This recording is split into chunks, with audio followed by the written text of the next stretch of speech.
Beaucoup de gens se disent, la vie parfois, elle est difficile, on perd le sens de notre vie. Et voici quelqu'un qui, 2 fois dans sa vie, a tout perdu et qui continue à vivre.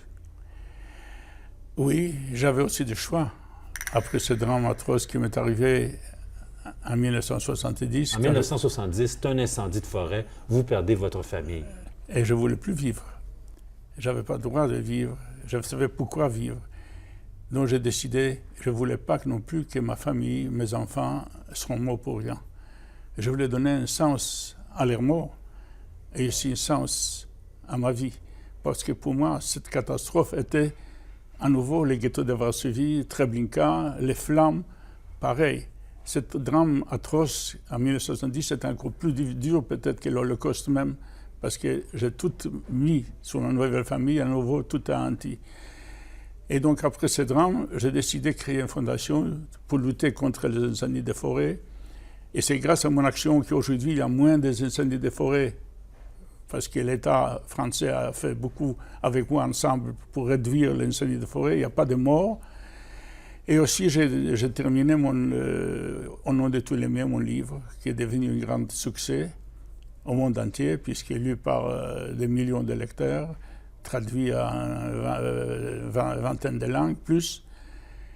Et j'ai commencé à recevoir des lettres qui arrivaient du monde partout. Et que disaient-ils dans ces lettres?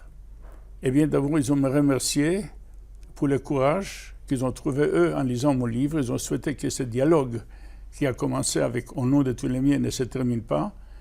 Ils m'ont posé des questions que je me pose moi-même, que vous vous posez, que l'homme se pose depuis des millénaires, de pourquoi. Et tous ces pourquoi la vie, pourquoi la mort, pourquoi les bourreaux et victimes, et toutes ces questions, je voulais répondre. Et je me suis remis à écrire. Et en parlant de l'amour, de la souffrance et du destin, j'ai réussi mieux à comprendre ce qu'était mon amour, ma souffrance, mon destin, dont j'écris plusieurs livres, dont le dernier, La vie en partage, dans lequel j'ai simplement essayé de dire pourquoi je continue à vivre, comment il faut réagir et comment on peut trouver, malgré tout ce qui vous arrive encore, le courage, le bonheur, l'espoir. Voilà, je suis un exemple vivant que je suis encore là pour des autres. Est-ce qu'on a toujours besoin de passer par les tragédies pour trouver un sens à sa vie? Non, ça sera triste si tout le monde devait traverser ce que j'ai traversé pour comprendre la vie. Ça sera triste. Mais je pense qu'une certaine dose de souffrance est nécessaire pour chacun de nous. On apprend par la souffrance. La souffrance a fait de moi ce que je suis aujourd'hui.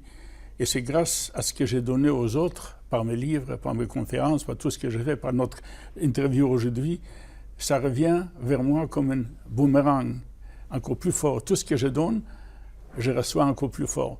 Et si je suis vivant aujourd'hui, c'est grâce à mes lecteurs qu'ils ont m'aidé à vivre, parce qu'ils m'ont donné, c'est eux qui m'ont donné ce sens de la vie.